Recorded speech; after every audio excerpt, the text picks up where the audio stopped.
Our lives are laid out on a road of bumps, turns, struggles, and more. How do we respond? How do we endure adversity for learning and growth? I'm Aubrey Johnson, and we'll explore these questions and more on the road to rediscovery.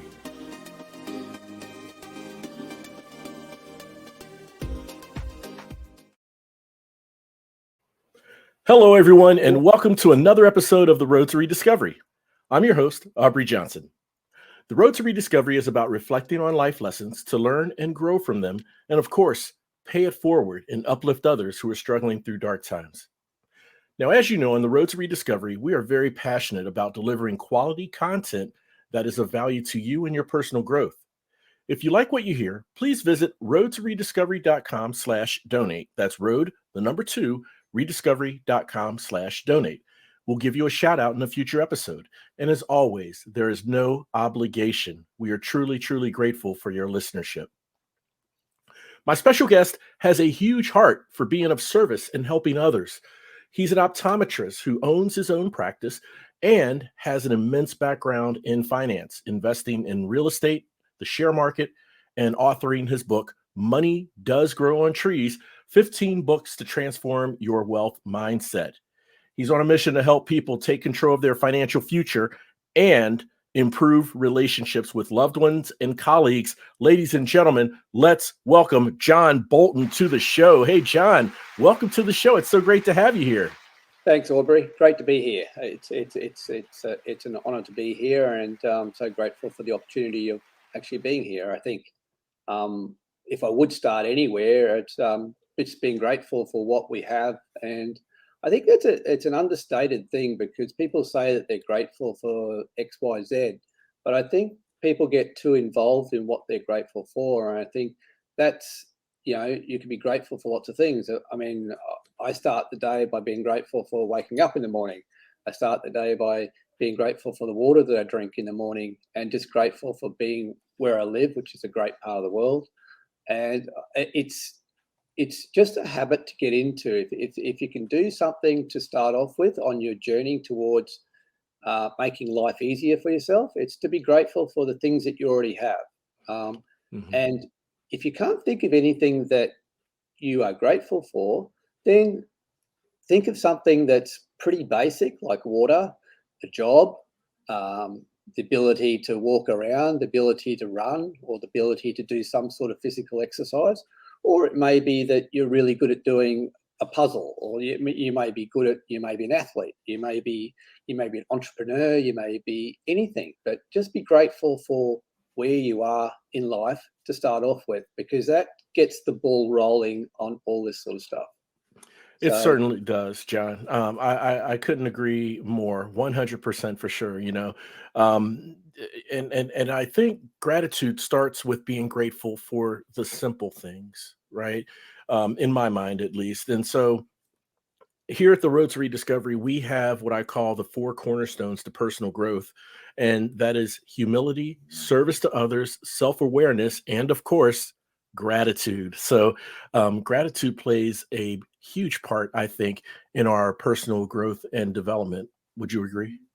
Yeah, definitely. Gratitude is a huge part of it. Having humility is also huge, because the reality is I'm no better than anybody else, and nobody else is better than me. We're all Right. basically the same. That's We right. put labels on things and we put people on pedestals, but the reality is we're all the same. We may be doing different things and we Mhm, may be achieving different things, but mhm, the reality is we're all the same. We're all guided by certain principles. Our words, our feelings, and our thoughts do determine where we end up in life. Now, how we talk in general is a reflection of how we're feeling. So, mhm, if we're feeling um, down, then we will tend to talk a bit down. We'll tend to talk a bit negative. mhm. That doesn't serve us at all. So, if you've got words can influence your feelings as well. So, feelings are an important part of who we are and what we end up doing. So, it's it's getting that right to start off with, because and you can start off by just checking yourself, being aware of yourself if you start talking negative. because that really doesn't help you, and it doesn't make you attractive towards anybody else either. Now, when I say attractive, I don't mean physically attractive. It can be that. It can mean anything. I mean, it can be if you're selling something. It can be if you're trying to help people. It's anything at all, because if you are attracted to people, they will automatically go towards you, and they'll be guided by what you say or what you do. It's a bit like, you go to a party and you'll find somebody there that you're automatically attracted to. Right. Now, that not have anything to do with what they look like or where they come from or whatever. But the reason for that is how you think how they think and how they feel in the first place. And then it comes down to actions as well. Obviously, that's the part. And that's where the service comes in. The service, if you're in a service industry, like I'm an optometrist, so that's a big part of what I do. Right. Obviously. So this jump to this, the book that I've just written is not a huge jump when you think about it, because it's the same sort of thing. Being of service to people and doing what people really want you to do. People are out there asking for things. It's just a matter of serving those people with gratitude and letting the world work out what's going to happen next. So yeah, no, that makes excuse me, that makes a lot of sense, John, for sure, and so with that, to your point, with what you just shared with us here, would it be fair to say that gratitude was one of the initial inspirations for you as an optometrist, delving into money and finance to help others in the first place? well, it's for me.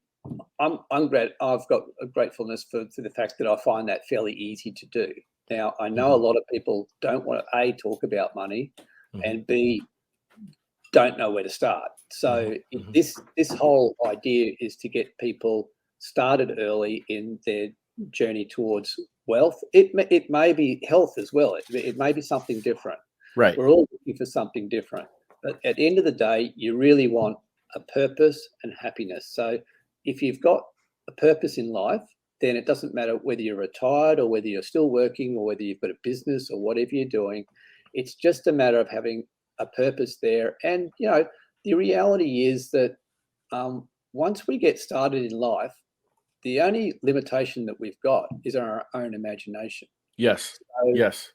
if you give service with value, then, you're going to find people who will align with you quite easily. There's plenty of people out there. So Yeah. the world Yeah. is really quite a big place. And, it's funny when you think about how certain people think differently. The truly wealthy people think differently to, we'll say, average people. They think like if there's what we would call a problem at work or a problem in the industry, they would see that more as an opportunity. Now, it's just Right. changing your mindset around, okay, not looking at something as a problem. Okay, we've got an issue to do. So we can get in and do that. What can we get extra out of this that can propel us forward? So it's just a matter of changing your mindset and just having, the ability to be able to change. Change is a big part of life. I mean, change Right. is huge. I mean, change is happening quicker now than any time ever before. There are jobs out there that no one would have even thought of 20 years ago. Oh, no, Um, absolutely. Yeah, there's all kinds of newer jobs that we wouldn't have even, well, they didn't exist back then, right? yeah, well, that's right. I Yeah. mean, there's people on YouTube that are making north of $1 million a year by just playing silly games on YouTube, which is fantastic that they're doing that. But those Right. jobs weren't around there before. Right. So a lot of people would say that might be listening to your podcast and saying, "Well, I've got a full-time job and I can't do anything else." Well, just think about what you're really interested in, and then try to turn that into an opportunity, because the likes of YouTube and that sort of stuff is there for everybody to use. Now, there's been people have made money out of. I heard about one lady the other day is she's a multimillionaire out of designing quilts. Now, I didn't think there was an industry in that at all, but obviously there is. I mean, there's an industry in anything that you go looking for. There'd be industries there for. My kids watch a YouTube channel, and it's about 6 guys in the UK just playing silly games like hide and seek. Right. They're multi-millionaires out of that. I mean, there's opportunities everywhere. The world really is abundant, and it's just a matter of being able to accept the fact that there is plenty of things out there that you're not in competition with anybody else. That's the biggest thing. I mean, Yeah. people have to realize that even if I'm doing, say if I'm doing a podcast and you're doing a podcast, we're not in opposition to each other, No. because like that's not how to think. There's plenty out there for everybody to do. So there's opportunities out there for everybody. And you're in the US at the moment. I'm in Australia. You can talk to anybody in the world at any time. There's opportunities out there that weren't available 15, 20 years ago, and there are those opportunities there now. So Yeah. And so, you bring up a great point with how things are changing even faster today, right? And how technology has afforded us those additional opportunities to connect with other people and network with other people, um, you know, uh, uh, offshore, right? So not just within the confines of our own continent or country. Um, so I wanted to kind of ask you a question in reference to that, John. So um, I think when it comes to money and mindset, right? It seems like there is, let's say back in mid-century, okay, there was a mindset 30, 40, 50, 60, 70 years ago, okay, of the the attitude you should have when it comes to money, right? A penny saved is a penny earned. That's how I grew up with my parents teaching me, right? You have a piggy bank.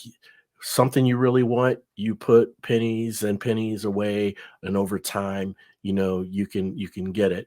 And today, with technology and different generations now, newer generations, younger generations, there's this element of um, instant gratification, right? So, and that's by contrast of the school of thought, I guess that guys my age, people my age has grown up with. So, how can we kind of leverage the benefits of both schools of thought between what the older generations has afforded us with the virtues of patience and savings, along with um, today with what technology affords us with uh,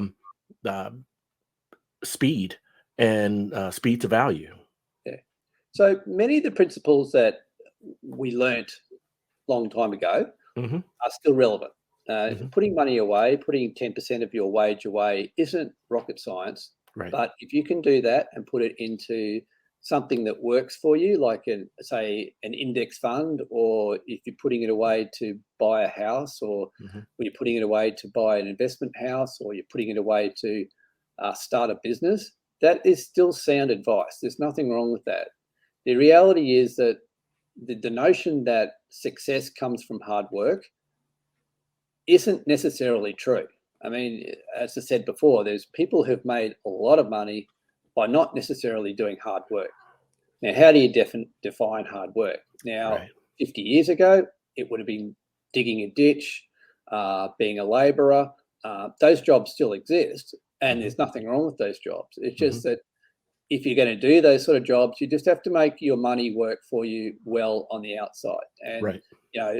you can have from that point of view, if you've got a job doing that sort of thing, then your opportunities are you've got real estate, you've got shares, and you've got other things that you can invest in. Now, with all types of investing, it's important to know exactly what you're doing. So, to take the share market for example, I wouldn't advise diving into the share market and just going willy nilly. Well, my friend said that was a good buy. Right. That Right. or the cab driver told me that was a good buy, so I should do that. I Yeah. mean, if you're not going to put the work into learning a little bit about the basis of the share market, then I would suggest buying an index fund, because an Hmm. index fund will cover you for a lot of the things. Say if you're looking at the US market, you can get an index fund which covers you for a group of companies that are the top sort of companies that everybody's heard of, and it just lumps them all together. So all you have to do with an index fund is just put $100 away or $200 away a month. The reality is I've started my kids on a savings plan, and one of the things that they've done is that they put $200 a month in from the age of 18 to 28. They put $1,000 in initially. Now, if they leave that fund alone until they're 60, there'll be $1.5 million in there, and that's conservative. So that is conservative. It's a pair of compound interest that doesn't sound sexy, but it works very well. I mean, the reality is if people are trying to work out how people make money, there was a study done in the US in the 1990s saying that 3.5% of households in the US have 50% of the wealth. So that doesn't leave a lot for the rest of the people. Now, most of those people who have a lot have their own business. Now, you can have your own business, you can be an entrepreneur if you want to call it that, but the reality is that unless you've got an extremely high-paying job, and that's probably only the top 1 or 2% of us, having a business and working in a business is your real way to get ahead. Otherwise, do what you do and invest your money in an index fund or put your money into something else. But the reality is that for most of us, having a business, unless you're Michael Jordan or Williams or Tiger Woods, those sort of people are different because they've been given an ability and they can earn millions of dollars doing what they do. Right. But most of us, mere mortals, aren't like that. So it's the biggest thing with people, and I know it's virtually the same as it is in the US as it is in Australia. One of the first goals I would ever put forward, if you're talking about purely about money, is to own your own home. Now, by the time you retire, owning your own home, dwelling unit, whatever you want to call it, should be a priority, because if you can do that, then retirement becomes a lot easier. Yes, thank you. That's exactly right. I couldn't agree more. If you're still paying rent when you retire, then life is not going to be really good because it's going to be quite tough. But I know that from talking to people here who are on age pensions in Australia, that the ones who have got their house paid off, they're quite comfortable doing what they're doing. But the ones who are renting are not. So if there's one thing I could do that, the reality is, and I was talking about investing before, if someone comes to you with an investment and they can't explain it to you and you don't understand it, don't do it. Good advice. It's the world isn't that complicated, really. I mean, people make it into the complicated thing. It's about getting your identity right, and what people say something like, "I wish I had $1 million, and then I could do X, Y, Z." Right. The reality is that most people who say win lotto or win big money at casino and that sort of thing, they blow it within 5 years. So the stats are that 60 to 70% of those people get rid of their money for whatever reason. Now, part of that reason is because at an identity level, they're still the same person. So if you want to be successful or you want to be a millionaire, the first step in the whole thing is to be that person that you want to be. So if I want to be the sort of person who has multiple optometry practices, I want to have $20 million to my account. I have to think today, what person would that be in 5-10 years time when that person's already done that, and start acting like that, because it's part of the B, and the B is the important part. You can't do it the other way around. So you've got to be, do, and then have. A lot of people go to the point of saying, if I have certain thing, then I can do X, Y, Z. But that's backwards. If you do it that way, you may work out, but the majority of people who try to do it that way will find life gets quite difficult. So I see. So the proper order is to be, do and have. Yeah. So it's beautiful. I love the that. person you want to be, do what they would do, and then you can have than you can have. Success down the track that you're talking about. People are the same everywhere. The guiding fear that a lot of people get into fear. I mean, I had fear about writing the book in the first place. I procrastinated for at least 5 years about writing the book. And it was only when I got back into personal development in a big way that I decided, oh, okay, I can write the book now. And procrastination is purely just fear. It's fear of yourself not being good enough to do something, or fear of what somebody might think of you because you're doing this. You're not an author, so you can't write a book. You're only an optometrist. You can only test people's eyes.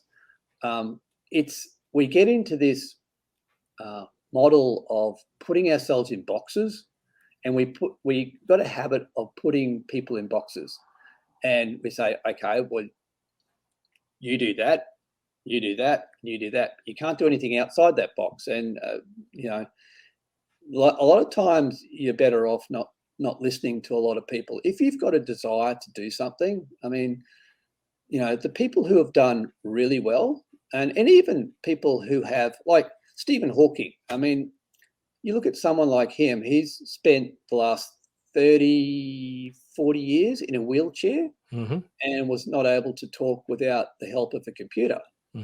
Did that stop him from doing anything else? And did that stop him from doing anything amazing? Helen Keller. I mean, that's an older name, but Yeah. I mean, she had definite disadvantages, but did she let that stop her from doing everything? I mean, right. And then people will say things like, oh, you're too old to do that. Well, age isn't a thing either, really. I mean, you look at somebody like Colonel Sanders, who started KFC, right, Kentucky Fried Chicken. He went to, I think, over 100 banks to get funding for his idea in the first place. Right.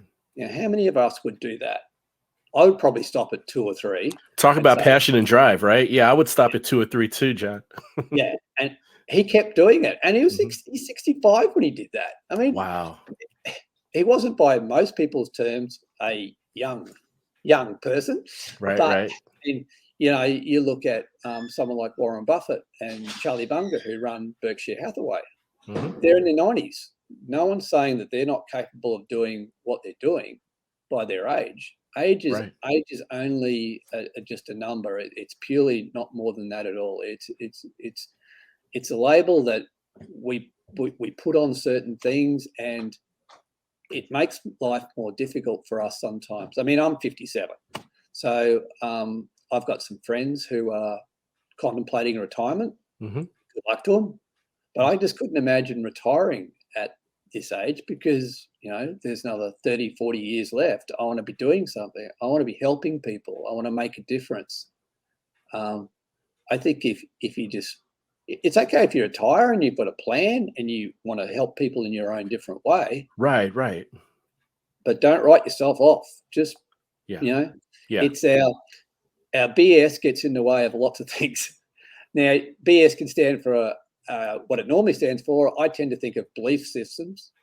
Belief systems is a nicer way of saying BS, but we're our own worst enemies sometimes, because we get into our head about what we can do and what we can't do, and not thinking of what we can do. And it's, there was an interesting part in one of the books that I covered, and it was about if statements. Now, if you start any sentence with the word if, it's not helping.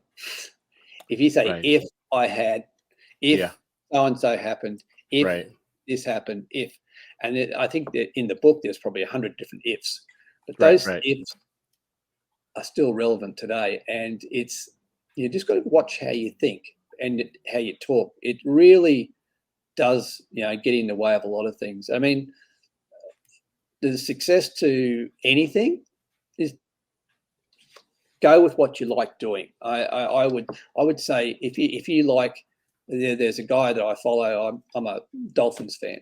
Yeah, and he started covering the Dolphins probably 8 years ago, And he started it in one of his spare bedrooms in his house. Gotcha. Now he doesn't go to his day job. That is his job. His job is talking about what he likes doing. Mm-hmm. And that's an awesome job.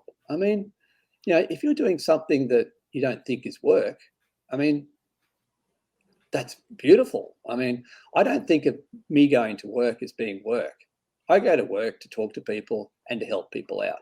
Right. I don't think of it as being work at all. I just, some people dread going to work. If you dread going to work, then you're really doing something that's not aligned with you. Right. Find something else. And, we go into the fear of, I won't have enough money to do that. What will people say? I can't do certain things. Yeah. If that's the case, then keep your day job, but start something else on the side. Right. And you'll be surprised the more you put into it, the more you'll get out of it. So it's just keeping your options open. I mean, people say, I can't do that. Just think of something that you love doing and thinking of, well, how can I get people to watch me, and how can I get people to, enjoy what I really love doing? I mean, if you do that, then people will follow you, because people love people who love what they're doing. So, no, they certainly do. And like you said, John, as the old adage goes, right? If you love what you're doing, you'll never work a day in your life, as the saying goes. The other thing is that there's, as I said before, abundance is everywhere. I think that, when I said money does grow on trees, that's just talking about abundance. It's not, I hope no one thinks that that's actually mean that money does grow on trees, but it's about the fact that there is abundance out there for everybody. The world really is a big place, and there's plenty of opportunities for everybody else. One of the things I would say is that whatever journey you're taking, enjoy the journey. And if you're not enjoying the journey, do something different. I mean, change your job, it might be a relationship that's not going well for you. It could be anything. It could be, your health. Your health is not going great. So, so what do I do to change that? I mean, right. If I had health problems, I don't have health problems. I do meditation and I do self-hypnosis. I think that keeping your mind open to those sort of opportunities allows our subconscious mind, which is where all the workings are going on, to get that in line and get that in line with how you're actually acting. But it's our conscious brain, the brain that when we talk and how we feel and all those sort of things, that's our conscious brain. But our subconscious brain is the thing that stores everything behind. Right. And if we give it the wrong information, it's like having a computer and programming the wrong stuff in there. If we program the wrong stuff, then we're going to find life a little bit more tricky going forward. So it's about keeping those options open. One of the big things I have found is that the more I don't tend to expect things to happen, the better off I am. Don't expect your wife or your kids or your partner or your parents to do certain things. Just don't expect them to do anything, because if you don't expect them to do anything, then you're not surprised and you're not disappointed by what they say. Right. Yeah. A lot of us tend to put when we do tend to expect people to do something, and everybody thinks differently, then we'll get disappointed, because invariably they'll do something that disappoints us and we weren't expecting. So you basically attract how you think. So if you think positively, you'll tend to attract positive people. If you've got a lot of negative people in your life, I would suggest trying to find a new group of people where you can get some more positivity and abundance from them. I mean, some people would say having a mentor is a great idea, and I think that is a great idea. If you can find one who's in the same industry that what you're doing, and pick their brains and just talk to them in general, because a lot of people are quite free with their information. A lot of people are there to want to help people, and they get a kick out of it. It may be a bit of ego, but but people do like telling people oh, I did this. Yeah. You might want to try that. Or I haven't done this before. Why don't you try doing that? Or, it was interesting that I can't remember who it was. Oh, Mark Zuckerberg. His mentor was Steve Jobs. So, I don't know if that was a big advantage for him or not, but I mean, he went to him as a mentor initially. Warren Buffett had as his mentor Benjamin Graham. That was a long time ago, and his philosophy for share investing comes from Benjamin Graham. So we all can improve on our original mentors, but it's also good to have people who have already done it and who have already shown that there is a path there that you can follow. So. Yeah, no, that makes a lot of sense, and there is a path you can follow, and um, someone who's gone that path, right? Who better to give you advice and guidance than someone who's already taken that journey? And speaking of journey, John, what you mentioned earlier, I just thought was really really profound, right?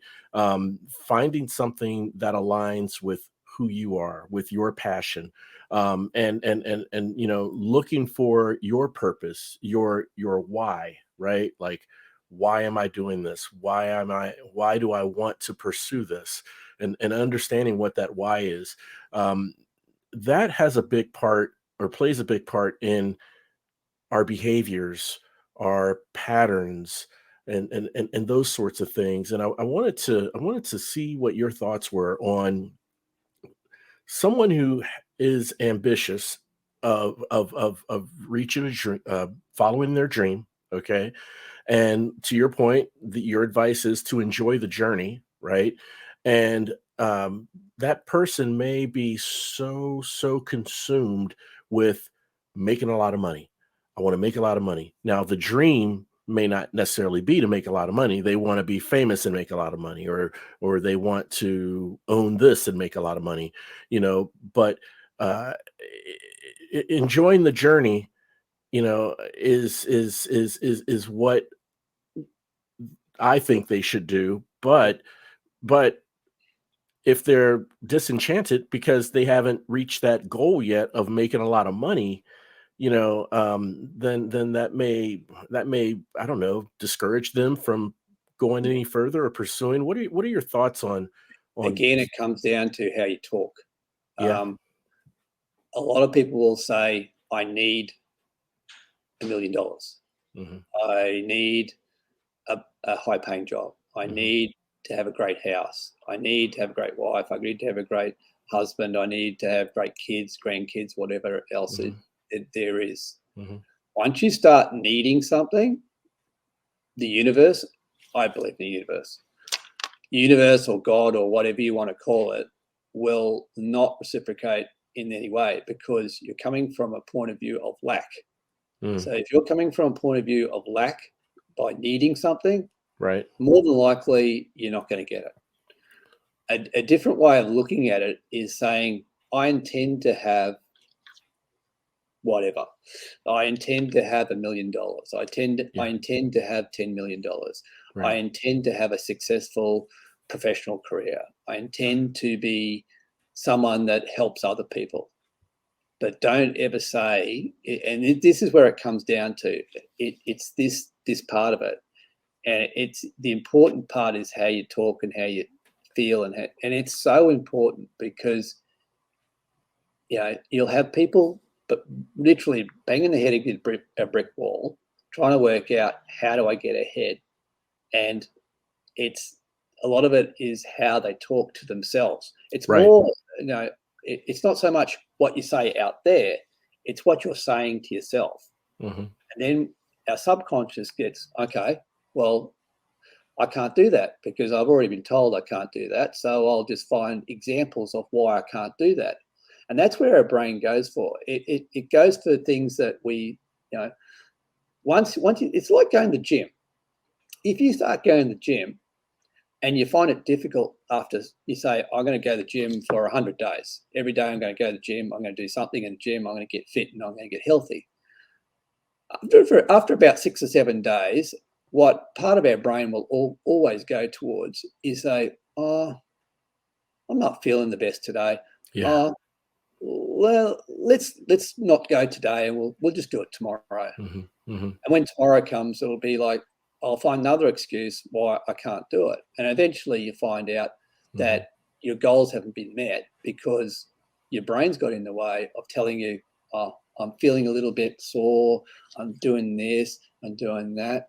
There's, the people who are successful, there was a guy I heard, what did he do? He said he was going to run 2 miles a day for a year. Now, some of those days that he woke up, he didn't feel like running at all. So, but he ended up doing it every day, whether it was rain, hail, or shine. He ran 2 miles a day for 365 days. Now, I wouldn't put myself through that, to be perfectly honest, but it was his goal to do that, to get fit. And at the end of the year, even before the end of the year, after about 3 months, he was certainly fit. But he changed his whole physique, but he had the determination to do that. So I think it's an important thing, obviously, to write down your goals. There's no doubt about that. Having an idea of what you want to have and be very specific about what you want too. That's the other thing, is that if you're not specific about what you want, if you're rather vague about it, then you'll get a so-so response from the environment that's around you. That's an excellent point. Yeah, that's an excellent point because, like I used in my example earlier in asking the question about, I want to make a lot of money. I want to own this and make a lot of money, be famous, make a lot of money, and be rich, right? I mean, what if we reframe that to your point? Be specific, right? I want to own this and make a lot of money so I can build houses for disabled veterans. Yeah. Or, I want to make a lot of money so I can build a school for underprivileged children. Or, kind of expand on that. Why? Yeah. Yeah. And it's so true that, how do you define a lot of money? Right. A school kid will say $10,000 is a lot of money. But, as you get older in your 50s, you go $10,000. Well, it's still a lot of money, but not going to change my life. So, right. It's not life changing. No. But you got to be specific about it. I mean, if you're a kid and you're trying to save up for, I don't know, the best scooter you can get on the market, yeah, and you need a couple of $1,000s to do it, then that's your goal. And you want to get a couple of $1,000s to do that. But we all have to have goals, and we have to be rather specific about them and write them down and let them be in your face. I mean, one of the things I have on my bathroom mirror is today is my best day. I have today written on there, and I say, okay, today is going to be my favorite day. Today is my best day. Just get you thinking that way. I mean, just another phrase I have is that money flows in easily, or I'm a money magnet. Now, if you feel like that, then genuinely, okay, so if you start feeling that way or start thinking that way, then you'll start feeling that way and start, when you're projecting anything to go forward, it's best to use as many emotions as possible. So, and use your 5 senses as much as you can. So get that feeling of that inside your heart, you feel really good and you feel powerful, or you feel grateful, or you feel blessed, or you feel loved. Yes. Self-love is a big part of a lot of this stuff as well. I mean, the reality is, if you're looking for a relationship, the best place to start is yourself. So 100%. if you love yourself, 100%. That's right. then you're a chance. Yes. 100%. But if you don't, it's going to be hard. Again, you'll find other people to have a relationship with, but you'll be looking for them, an external person, to help you with love. Yes. Start with yourself, love yourself. I know that's not a common thing for guys to say, but like it's we just need to say it more often. And you can say it to yourself. You don't have to be in front of other people to say it, but no. think that I mean, and it's like you're reading my mind, John, because that touches on My next question I wanted to ask you, I mean, and it does apply to us. We as men, we're humans, right? So, I mean, we have emotions just like everyone else. So we should learn to love ourselves.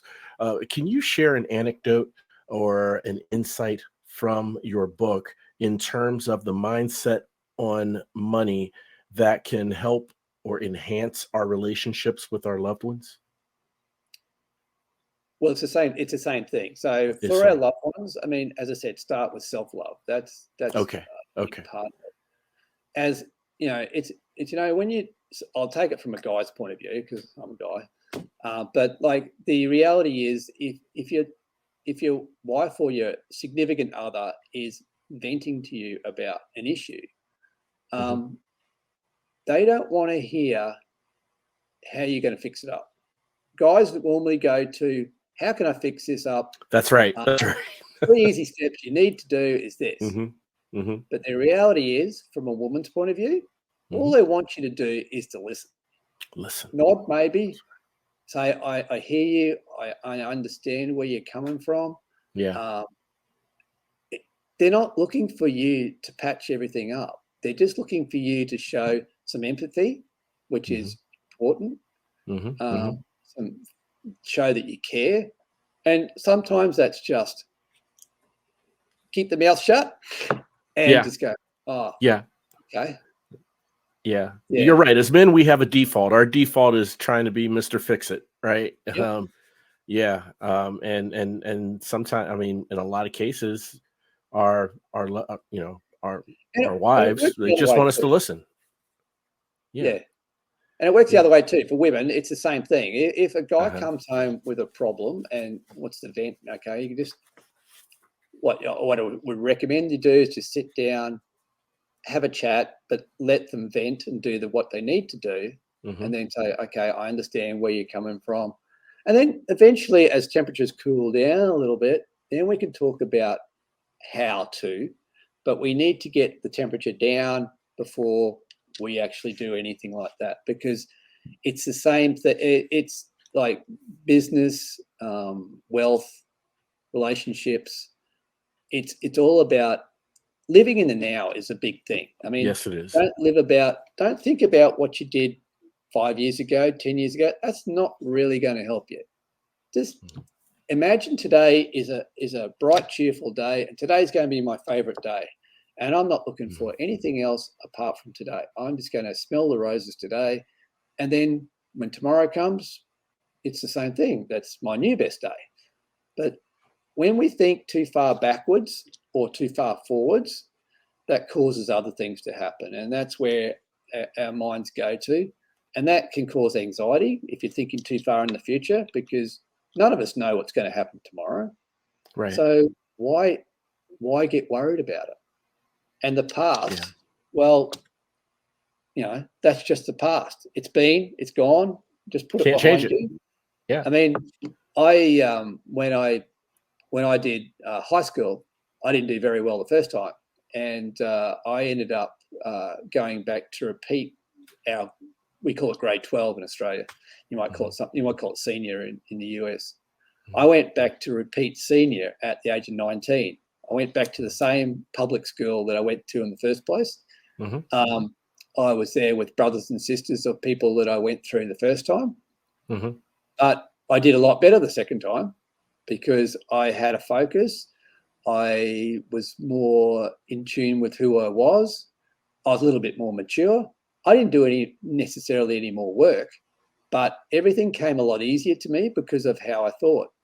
And you know, it's people think, they look at other people and they go, well, you've found it easy. You're quite intelligent. You're doing whatever you're doing, but the reality is we've all got a different story to tell. I mean, I tell my patients that all the time. I said, look, I didn't get into optometry, which is quite hard to get into in Australia. I don't know what it's like in the US, but it's quite hard in Australia. Mhm. Mhm. Um, Mhm. it's I had to go back to school to repeat. So, and I'm quite open with it because I'm telling you about it now. Mhm. It's just, it was part of my journey. And for me, it wasn't, people think that kids think that they have to do certain things as they leave school. whether they have to go to college or they have to get the certain job that that people tell them they have to get. Right. That's not true. There are so many different opportunities out there. Now, if your best idea is to have a gap year, have a gap year. Learn more about yourself. Learn more about the world. There's plenty of places you can go. Traveling is a great thing because you get to understand how different people from different places think, because we all think differently. Mm-hmm. Our environments, as we're growing up as kids, how we think and do things for most of us is largely because of how our parents thought. Now, if your parents are really positive people and they can show you the way to go, that's great.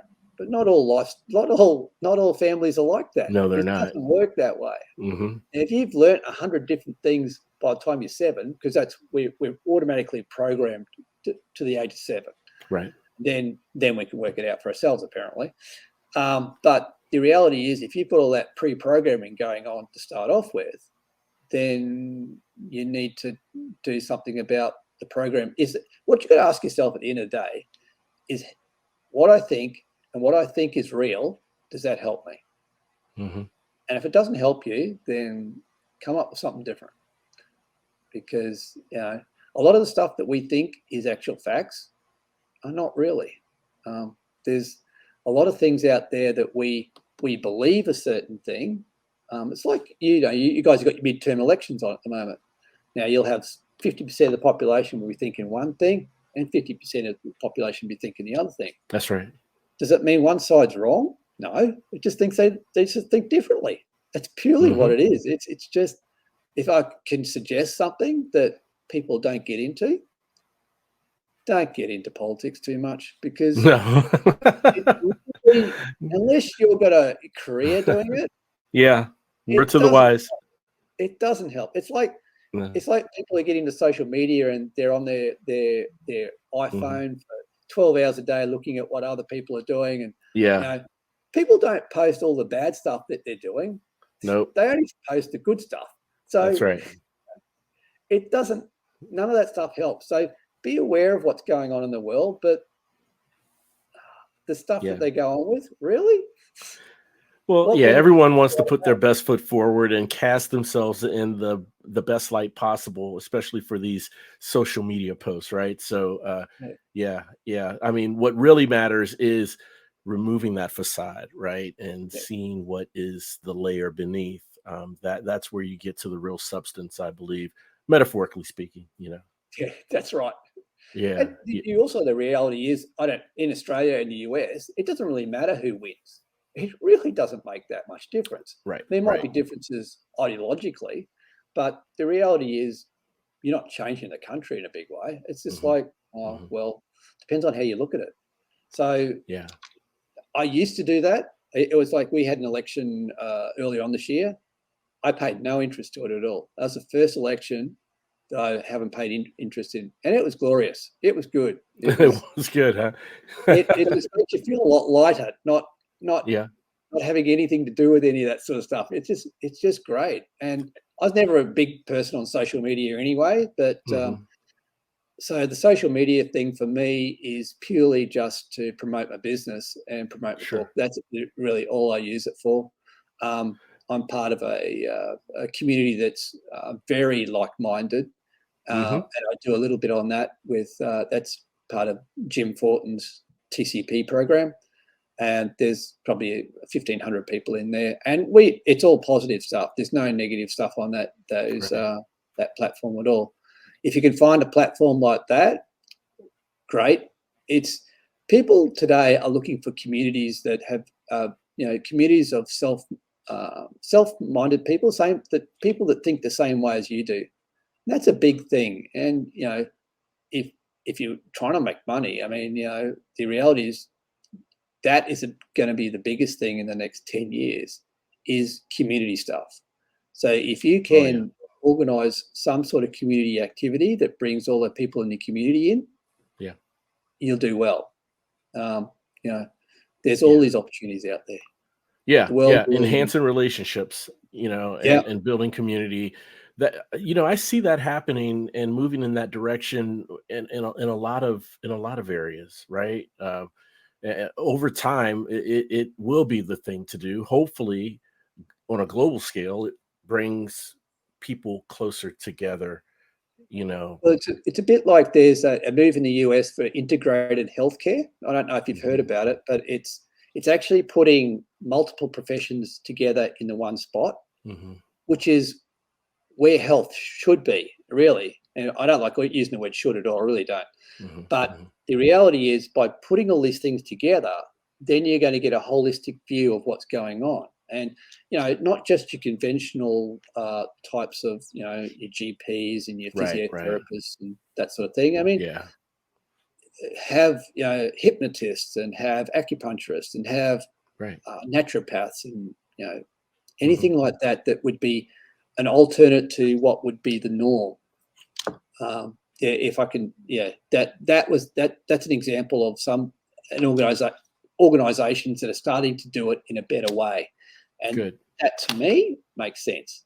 It's a bit like the community thing. The more you can get your community together, the more you'll move forward as a community, and the more positivity you bring into the whole thing. So it's Absolutely agreed. Yeah, absolutely agreed. And exponentially that'll happen throughout the world. I have no doubt. Once everyone starts moving in that direction and making that effort. So John, how can the listeners follow you, learn more about your great financial insights, as well as pick up a copy of the book? Yeah. So I've got a landing page, which Okay, is moneydoesgrowontreesbook.com. got it. There's a bit in there about the book. There's a bit in there about me, and there's links to Amazon where you can buy the book in either Kindle version Hmm. or paperback version. Hmm. Uh, well, I've got a Facebook page, Money Does Grow on Trees. Um, my personal Facebook page also has John Bolton, has um, not to be confused with the Donald Trump version, John You're Bolton. right, right. I was just Because I had that issue with Amazon because they uh-huh. said your name's confusing. Yeah, I said, yeah. oh my god, uh, which is quite funny. But so I No, had to put my middle initial in there for them. So yeah. Had throw the middle I, initial. No, I I was like, understand. really. Yeah. Um, and Uh, I've got an email address where people can get in touch with me as well. It's johnbolton981@gmail.com. got it. Um, yeah, Yeah. those current methods of it's purely for a US buyer. It's buying it through Amazon is the only option at the moment. Okay. I would like to get so I'd like to get a publisher that would actually put my books into normal bookstores. That would be where I want to go The next. brick and mortars. I'm Yeah. trying to Yeah. work on that in Australia. It's Okay. quite a difficult thing as a self-publisher to do that sort of thing. So Mm, I'm selling the books through my practice at work, and I've sold a fair few through there, so I have to order some more. yeah. But it's there's interest in it, so and it's just about just getting the word out there, and platforms like yours are fantastic for doing that sort of stuff. Well, we're going to do everything we can to get the word spread out about money does grow on trees, John. We'll have a link to the website. We'll have links to your social mediums and links to the Amazon space where you can purchase the book, as well as your email address in the episode show notes, so that the listeners can click those links while listening to this wonderful conversation and pick up a copy of the book and learn more about what you share in the world of finance. So John Bolton, I want to thank you so much for coming on the show, sir. I mean, really greatly appreciate your financial insights, and not just the financial insights, right, but having the ability to overcome your fear of procrastination, or fear of, I don't know if it's imposter syndrome, where you may have been discouraged in writing the book, and overcoming that to write the book, because it's helping, and it's going to help so many scores and scores of people in the future. So I want to commend and thank you for that, sir. Thank you. And I'd like to thank you for the opportunity to come onto your podcast. And it's just fantastic. As I said, these opportunities weren't around 15, 20 years ago. So, Right. it's amazing that, you've got your excellent podcast, and I've looked at a fair few of your guests that you had on there. They've been great.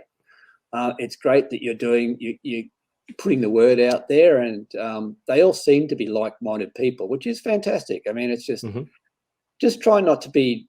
The biggest thing, I suppose, is judging people. I think that's, people put people in boxes, and because when you're judging other people, you're really judging yourself anyway. Yes.